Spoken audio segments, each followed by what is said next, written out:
ஆனால் ஈரோட்டினுடைய கலாய்வில நான் உணர்ந்த உணர்வு என்ன என்று கேட்டால் 200 தாண்டி வருவோம். வருகிற சட்டமன்ற தேர்தலில் திமுக 200க்கும் அதிகமான இடங்களில் வெற்றி பெறும் என முதல்வர் ஸ்டாலின் செய்தியாளர் சந்திப்பில் தெரிவித்துள்ளார். துயரத்தில் இருக்கக்கூடிய அவருடைய குடும்பத்தை சந்தித்து ஆறுதல் சொல்வதற்காக நான் வந்தேன். ஆறுதல் சொல்லிவிட்டு வந்திருக்கிறேன். மீண்டும் அவர் இழந்து வாழக்கூடிய குடும்பத்தாருக்கும்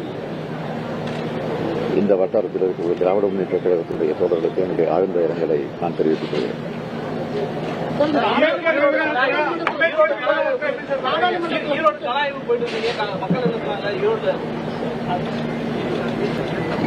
ஈரோட்டில் நேற்றைய தினம் கலாய்வு நடத்தினேன். கலாய்வை பொறுத்தவரையில் இன்னும் வேகமான வகையில் உற்சாகத்தோடு பணியாற்றுவதற்கு உறுதியெடுத்துக் கொண்டிருக்கிறார்கள். வரக்கூடிய 2026 நாடாளுமன்ற சட்டமன்ற தேர்தலில் 200 என்ற இலக்கை நாங்கள் வைத்திருக்கிறோம். ஆனால் ஈரோட்டினுடைய கலாய்வில நான் உணர்ந்த உணர்வு என்ன என்று கேட்டால் 200 தாண்டி வருவோம் என்ற எண்ணம் எனக்கு ஏற்பட்டிருக்கிறது.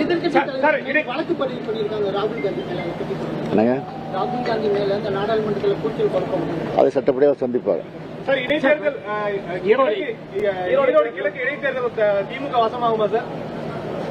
திமுக வசமாகவில்லை, திமுக கூட்டணி வசமாகும். செய்திகளை உள்ளது உள்ளபடி தெரிந்து கொள்ள ரெஃப்ளெக்ட் நியூஸை சப்ஸ்கிரைப் பண்ணுங்க.